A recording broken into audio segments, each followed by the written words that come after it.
Hello everybody, good evening and a happy rainy evening. আজকে আমি চলে এসেছি আমার ক্লাসেতে।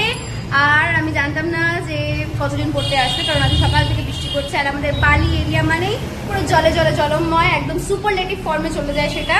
আর তাও টু অল মাই সারপ্রাইজ আমার এতগুলো স্টুডেন্ট পড়তে এসছে। এই দেখো তোমরা সবাই, চলো হ্যালো বলো, সবাই হাই বলো। এই দেখো আজকে আমার ছোট জিয়া মামাও পড়তে এসছে। মামা, তোমার সবাই ঠিক আছে? আজকে কি হয়েছে তোমার সাথে? আজকে ও জুতো ছিঁড়ে গেছে, এটা ছিল হট টপিক, কিন্তু ও বলতেই ভুলে যাচ্ছিল সেটা, সেজন্য আমাকে মনে করে দিতে হলো যে ওর জুতো ছিঁড়ে গেছে আজকে। তো এইবার এদের জন্য একটা বিগ রাউন্ড অফ অ্যাপ্লজ। এটা সবাই এত খেটে খুঁড়ে পড়তে এসে, সবাই একটু হাততালি দিয়ে দাও নিজেদের জন্য, যে তোমরা এত জল নিয়ে নদী পেরিয়ে পড়তে এসছো।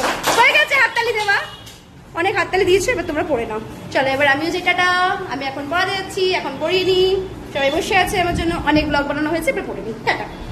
সো আমি এখন পড়াতে বসে গেছি। আমি এখন নিজের কাজে লেগে পড়ি। ব্লগ বানালে তো আর পেট চলবে না, এটাকে পড়াতে হবে। এই যে আমার জিয়া মামা, হ্যালো বলে দিতে।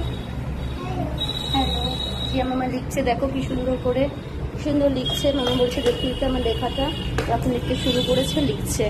আর সবাই এর এখানে সুযোগের সৎ ব্যবহার করছে। এরা একটুখানি সুযোগ পেলে তো সৎ ব্যবহার করে নিচ্ছে। সেজন্য ওদেরকে এই সুযোগের সৎ ব্যবহারটা আমি করতে দিতে পারবো না, সেজন্য আমাকে পড়াতে হবে। চলো টাটা, see you again, take care, bye by.